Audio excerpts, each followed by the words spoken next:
No, I'm talking about the Hungarian Jews. That you saw in Auschwitz. Yeah, they saw in Auschwitz, 44, that's right. Right. 44, that's right, that's correct.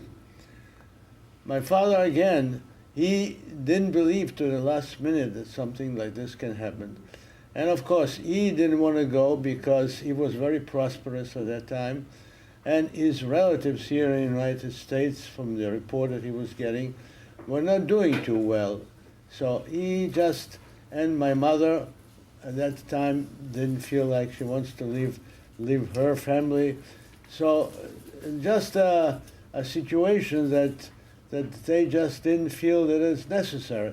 I visited my father in 1938, late in 1938, and I tried to get him out to France, okay? And he said no. And I remember the last time when he took us to the train, that was the last time I ever saw him.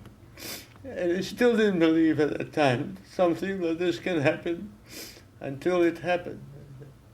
I'm sorry. Any other questions, David? Question about what it's been like for you personally to do this kind of research when you see such disturbing events and testimonials.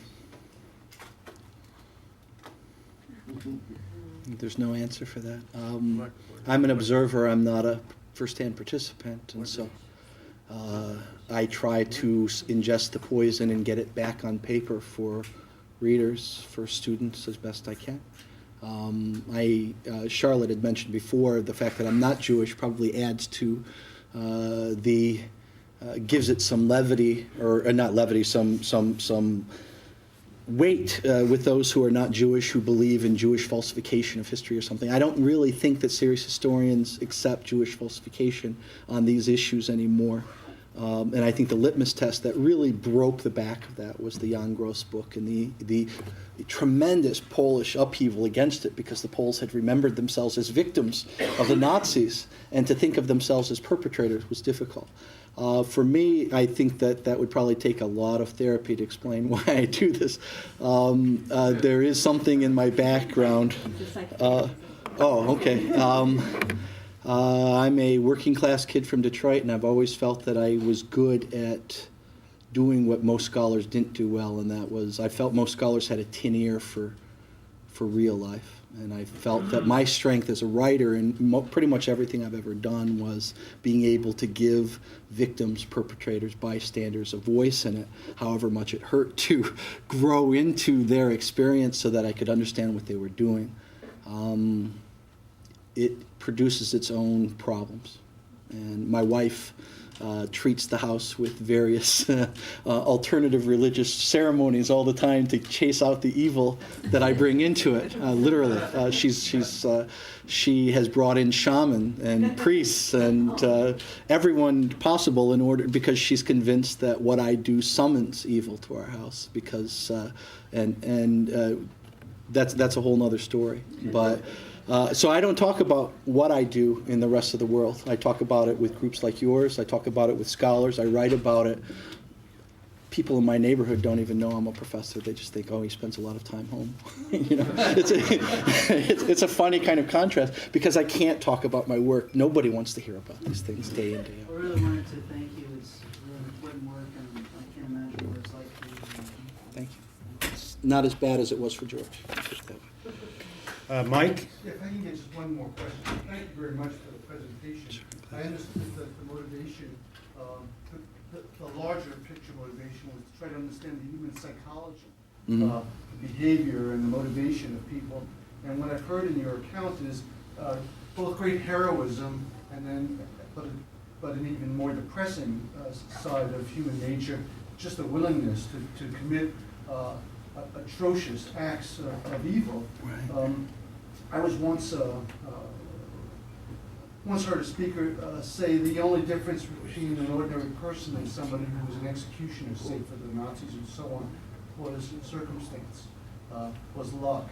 that in the ordinary human psychology lay the seeds of that kind of corruption under the right circumstances. Mm-hmm. I hope I'm being clear here. No, it is. I wonder what you've discovered about that. What distinguishes somebody who chooses, let's say, to run himself into the pit rather than to shoot others and others like this fellow? Well, I can add another confession, a sort of ironic confession. I married into a family of Ukrainian perpetrators. My wife's grandfather was Yaroslav Stetsko's right-hand man, and Yaroslav Stetsko was the architect of the pogrom against 3,000 Jews at the end of June 1941. And her grandfather was a close associate who came to the West. On his deathbed, he told me things that I couldn't accept about their relationship with U.S. intelligence afterwards. And then David knows the story, I then went and got into KGB archives and actually found out that it was true and began to do Freedom of Information Act requests on everyone but family members. I basically realized that the contrast between being present in your group and being present in that group is extraordinary. You talk about dual memory, it's there. The first Thanksgiving I ever spent with my wife's family before we got married, her sister, who was older, already 26, 27 years old, asked, why in the world were you all in Germany at the time, in 1951?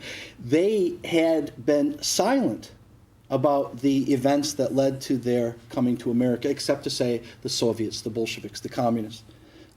Because the pathway from there through Germany to the United States was loaded with horror. At our wedding celebration that they had after we came back, there was a corner of Ukrainian SS veterans. And I had to control myself, of course, because these people are evil, and you can feel it. My wife's father suffers.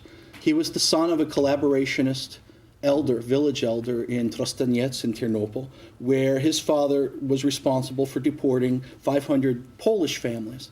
And it was clear that they were also implicated with Jews as well. According to local village record, oral history, her father did in fact feed a Jew, a 14-year-old boy whose family was massacred in Auschwitz. And he hated his father for his open collaboration. And in fact, in 1943, my wife's father, as opposed to the extended family on the mother's side, broke every window in his father's hut. He had moved in to the best house in town. He had the most beautiful Polish girl as his concubine, and he had left the family, his wife and 2 kids, behind. He broke every window in the hut and left. The SS found him in a barn, beat him almost to death, and then sent him off for forced labor. And so you have this contrast within that family of the various silences as well. Those who believed that the anti-communist war justified everything we did, and that there's no such thing as collaboration.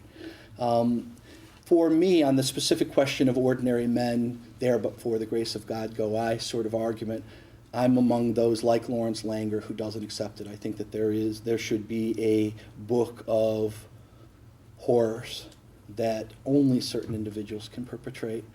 There are just certain things that I don't believe I could ever do. And when you're in this situation, you see that it takes so little to make the decision to become a righteous Gentile or not, to expropriate your fellow citizens, people who were your friends or not. So many people make the decision to expropriate it. And a lot of Jews, like Helena Kaplan, I don't know if you've read her memoir from Lemberg, have no anger towards these people who take the shoes off her feet sometimes in return for bread or not telling the Nazis or something. There's a lot of profiteering going on, and it's that story that I'm going to try to tell in my book, that there's an enormous amount of really good evidence about everyday life in the German occupation where you can begin to realize the accumulation of small choices that leads to this dramatic and horrendous evil. Yaroslav Stetsko, whom Jeffrey mentioned, I think Jeffrey said that his wife's grandfather was his right-hand man. Stetsko was the president of the short-lived Ukrainian nationalist state that was proclaimed in the city, based in the city of Lemberg, Lvov, shortly after the Germans entered. And of course, the Germans really weren't looking for that, so they put that down pretty quickly. But after the war, he became the head of the World Anti-Communist League and had a lot of political ties with the Republican Party in this country. and his wife, has she passed away? She just passed away last year. She sort of took up that cause after him. I also feel strongly that the worst perpetrators among the Ukrainian collaborators ended up in the West. Many of them ended up in the United States. Many of them ended up in Philadelphia and Detroit and Cleveland and other industrial cities in this country. And many of them never were brought to justice. Some of them are still alive today. I want to tell Jeffrey that I'm sure, I don't know how many people are in this room, 35, 40 people. You've got 35 or 40 customers for your next book right here in this room.